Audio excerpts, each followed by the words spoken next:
Assalamualaikum warahmatullahi wabarakatuh. Perkenalkan, nama saya Fariha Mafula, dosen program studi Ekonomi Syariah dari Universitas Muhammadiyah Lamongan. Hari ini saya akan memaparkan video mengenai proses pembelajaran pada mata kuliah Lembaga Keuangan Syariah dengan pendekatan DIA atau Delivery, Interaction, and Assessment. Pada video ini saya akan menampilkan proses pembelajaran pada mata kuliah Lembaga Keuangan Syariah. Lembaga Keuangan Syariah merupakan mata kuliah yang mempelajari mengenai beragam jenis lembaga keuangan yang berjalan berdasarkan prinsip syariah, termasuk produk dan layanan yang ditawarkan. Pada video baik terdapat 5 learning outcome yang akan didapatkan oleh mahasiswa.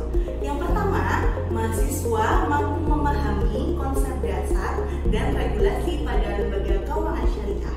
Yang kedua, mahasiswa mampu menunjukkan peran Dewan Pengawas Syariah dan Syariah Governance pada lembaga keuangan syariah. Yang ketiga, mahasiswa diharapkan mampu menganalisis aneka produk dan layanan pada lembaga perbankan syariah. Yang keempat, mahasiswa mampu merumuskan berbagai jenis industri keuangan non-bank syariah. Dan yang terakhir, mahasiswa diharapkan mampu mengevaluasi instrumen keuangan pada pasar modal.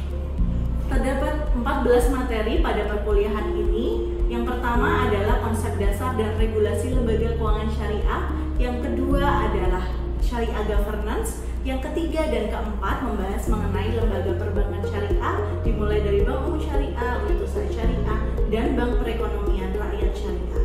Selanjutnya, materi perkuliahan ini dilanjutkan dengan lembaga keuangan mikro yang ditinjau dari sisi komersil dan sisi sosial. Pertemuan ketujuh membahas mengenai asuransi syariah, dilanjutkan dengan lembaga pembiayaan syariah, lembaga keuangan khusus syariah, dan dana pensiun syariah. Selanjutnya, pada pertemuan ke-11 hingga 14 memasuki industri pasar modal syariah. Dimulai mengenai pembahasan mengenai pasar modal syariah, dilanjutkan dengan pembahasan saham, obligasi, dan reksadana syariah. Perkuliahan diselenggarakan melalui tatap muka pada 14 kali tatap muka, 1 kali UTS, dan 1 kali UAS. Selain itu, mode perkuliahan juga didukung oleh e-learning atau LMS Kampus melalui elearning.umla.ac.id. Perkuliahan diselenggarakan melalui tatap muka pada 14 kali tatap muka, 1 kali UTS, dan 1 kali UAS.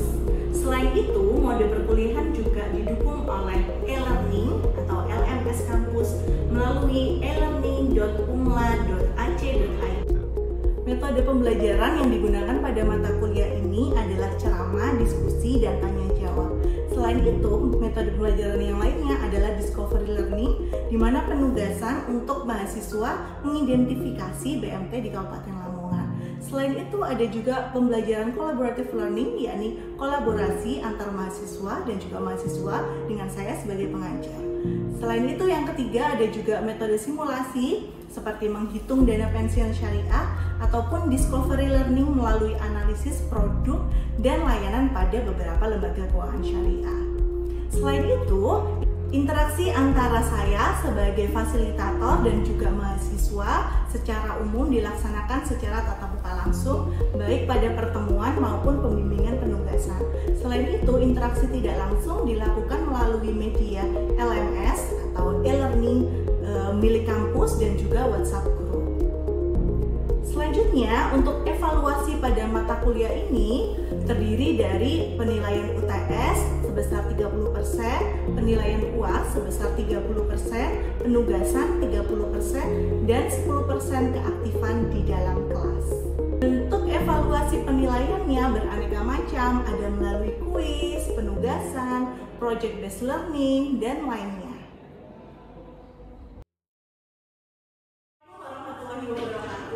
Waalaikumsalam. Selamat datang di kelas Lembaga Keuangan Syariah. Sebelum memulai perkuliahan hari ini, kita membaca basmalah bersama-sama. Bismillahirrahmanirrahim. Oke,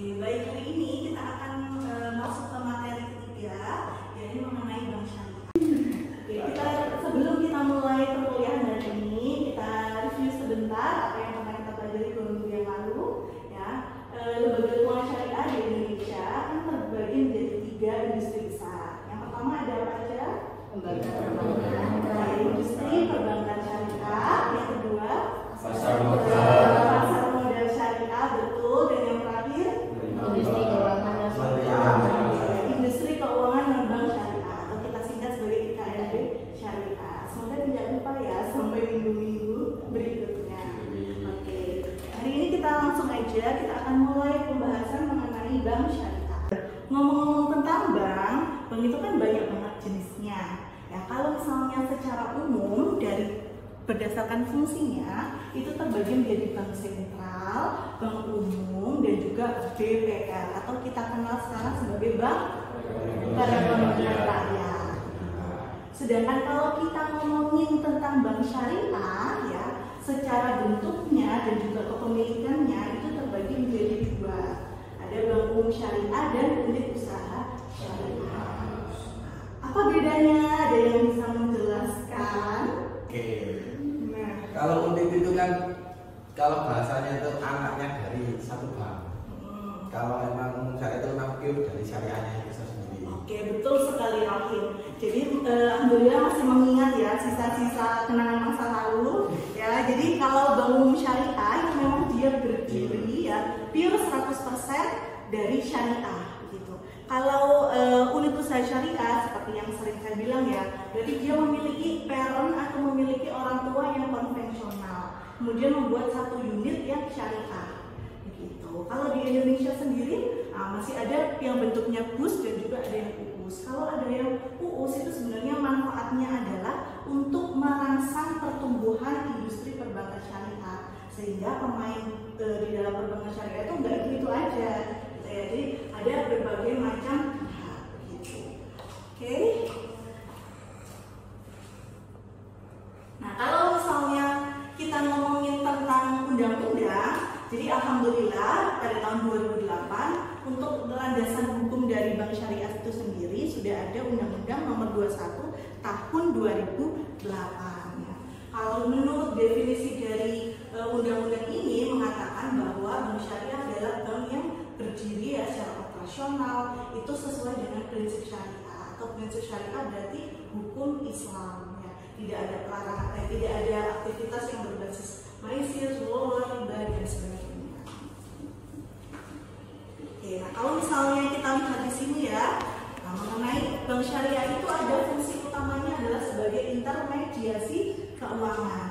Kenapa dia disebut sebagai intermediasi keuangan? Karena dia itu di tengah-tengah. Ya, dia di tengah-tengah menerima uang yang masuk ya dan juga menyalurkan melalui pembiayaan. Begitu, sehingga dia namanya intermediasi, penyalur antara pihak yang berkelebihan dana pada pihak yang kekurangan dana. Atau kalau saya bisa kita gambarkan seperti ini ya, bank syariah berada di tengah-tengah. Ya, atau secara jelas ya, bank syariah di sini kan mengumpulkan ya, atau menjadi pooling fund di sini. Nah, antara pihak yang punya modal ya di atas ini yang punya modal, nah di sini.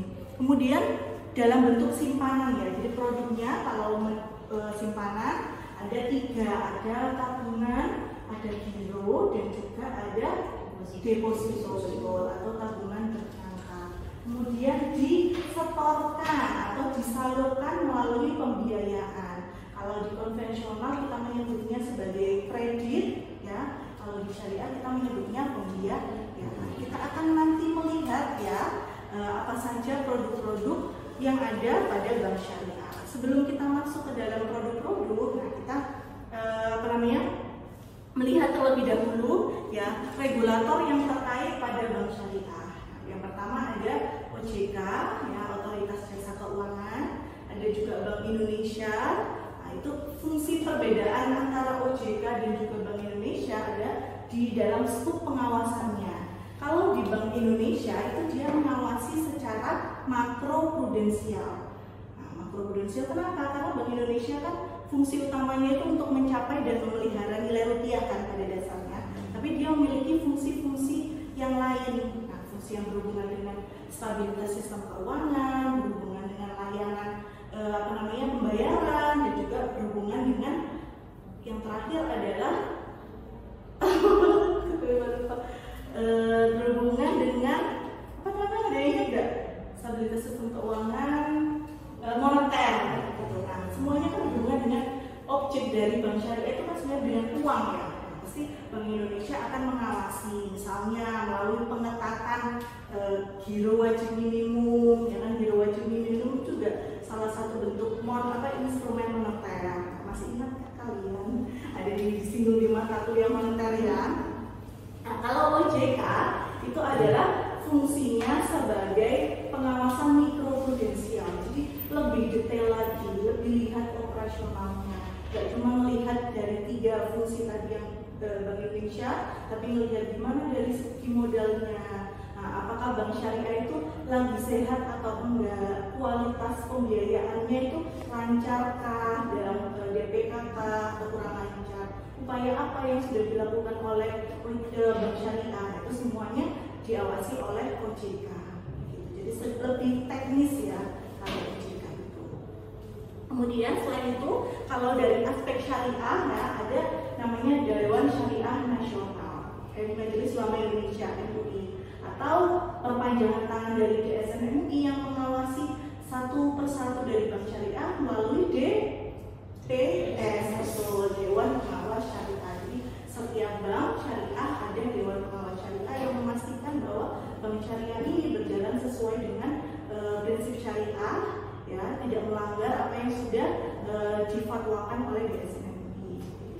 Dan kalau dari segi pendanaan ya, atau dari segi simpanan, itu ada namanya lembaga penjamin simpanan. Kalau misalnya teman-teman tahu ya, biasanya kan di iklan-iklan dari bank itu kan ada bahwa bank ini diawasi dan dijamin oleh lembaga penjamin simpanan. Jadi DPK dan pihak ketiganya dari simpanan itu akan dijamin oleh lembaga penjamin simpanan.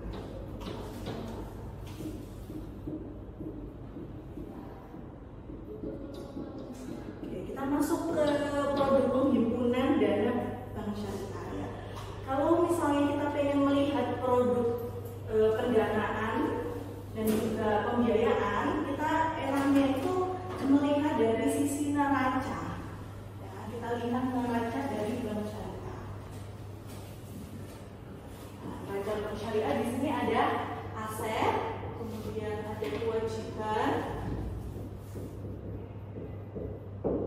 ada modal, tengah-tengah antara kewajiban dan modal namanya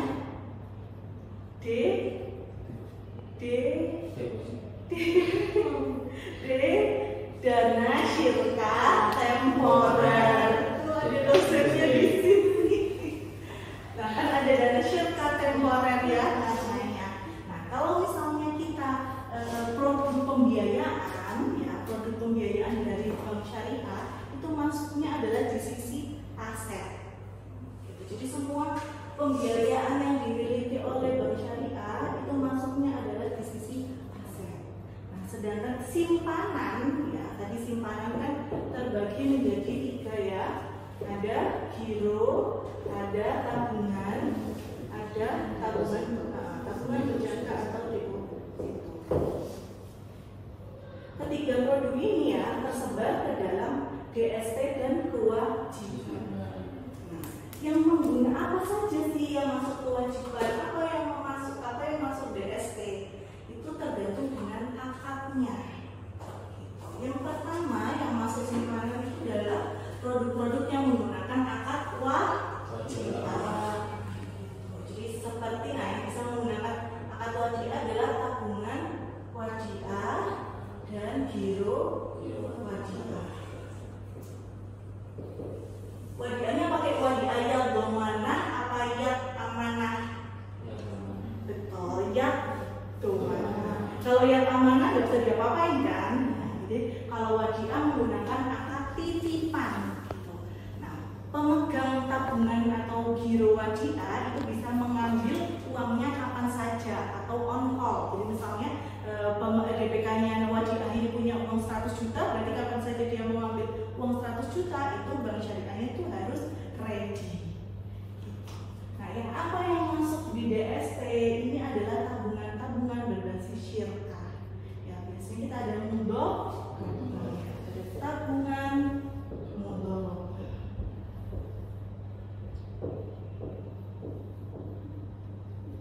Mudorobah mutlakoh atau muqayyadah? Mutlakoh. Ya, jadi memberikan bebasan kepada sohibul kepada bank syariah ya, di sini menjadi mudorib untuk mengelola dana dari sohibul.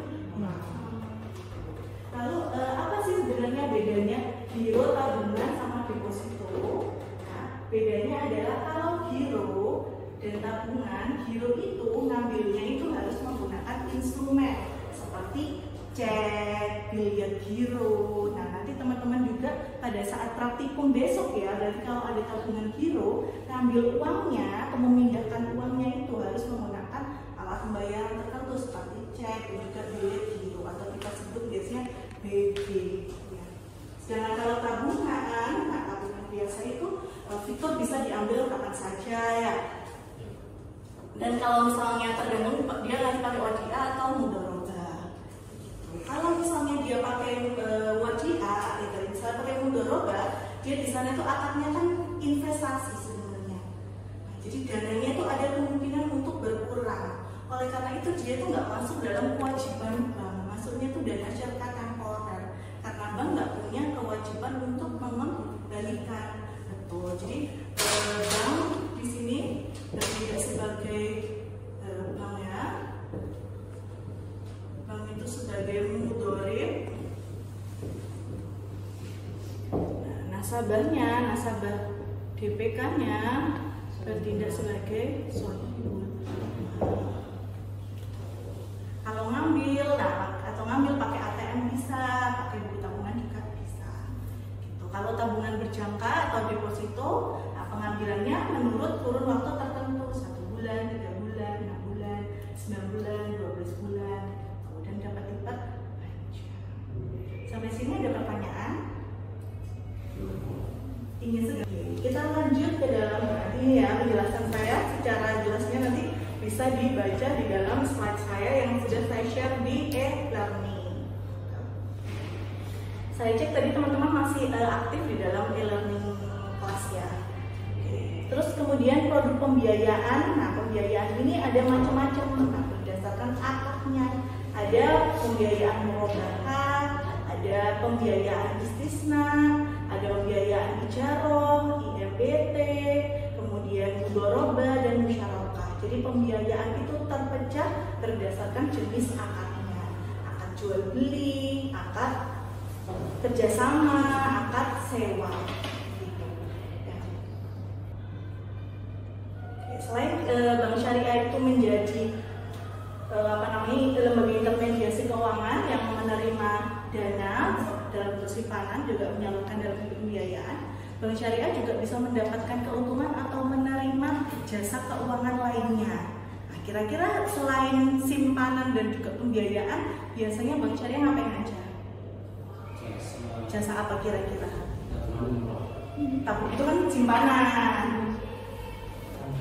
Ya, transfer itu ngisi e-money, ngisi e-commerce ya, pembayaran ke e-commerce, e-wallet ya, atau mengirim uang ke luar negeri, atau teman-teman mau ke luar negeri butuh mata uang asing, atau mau beli emas ya, nikel emas dan sebagainya, itu merupakan jasa keuangan yang lainnya yang juga difasilitasi oleh bank syariah. Seperti ini ya, nanti akadnya sudah ada di sini. Nah, sampai sini ada pertanyaan teman-teman?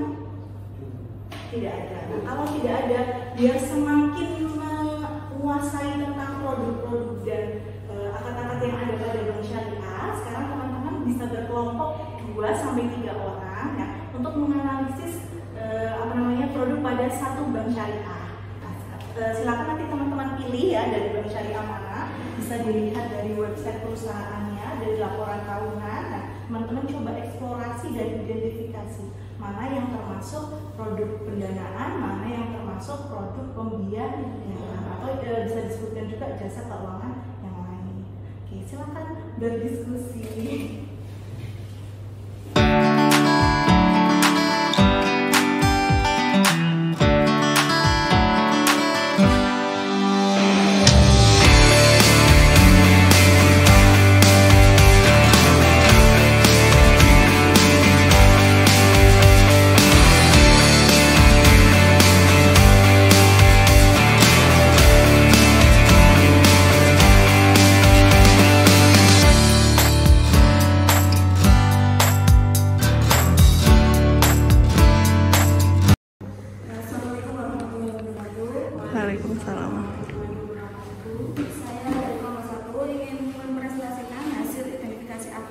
produk dari Bank Muamalat Indonesia.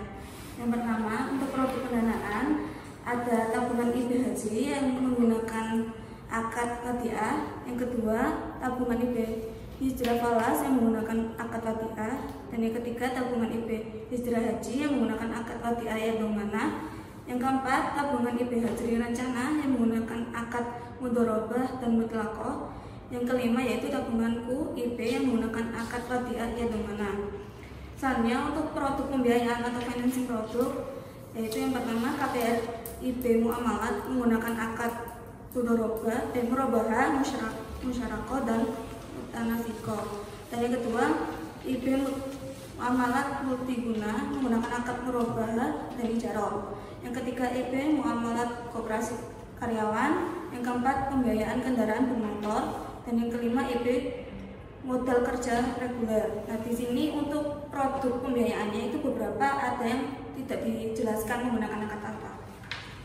Sekian dari kami. Wassalamualaikum warahmatullahi wabarakatuh.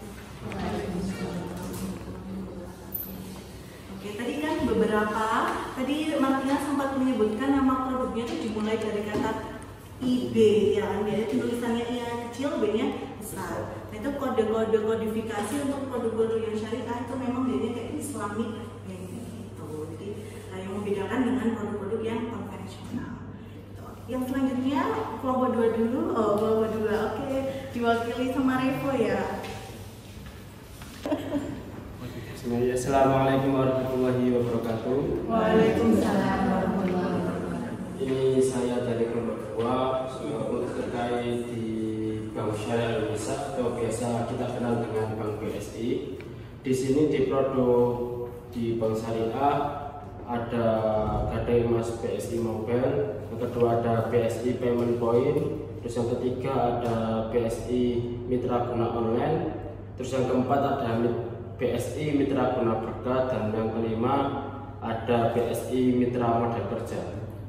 Terus untuk akad-akad di Bank Syariah Indonesia sendiri untuk di tabungan biasanya menggunakan akad mudharabah.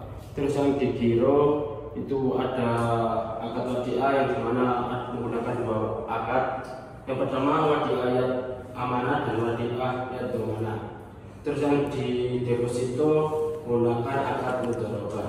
Oke, itu saja dari saya. Kurang lebihnya saya mohon maaf. Wassalamualaikum warahmatullahi wabarakatuh. Waalaikumsalam. Oke, tadi kurang mendalam ya disebutkannya. Nanti mungkin agak mirip sama yang jasa keuangan lainnya. Nanti mungkin perlu direvisi kembali ya. Untuk yang terakhir, silahkan. Tadi teman-teman sudah. Demikian video singkat mengenai deskripsi mata kuliah Lembaga Keuangan Syariah dan juga proses mengajar di dalam kelas sebagai salah satu bentuk pernyataan diri dosen unjuk kerja diri Tridharma Perguruan Tinggi sebagai salah satu syarat sertifikasi dosen tahun 2025. Terima kasih. Wassalamualaikum warahmatullahi wabarakatuh.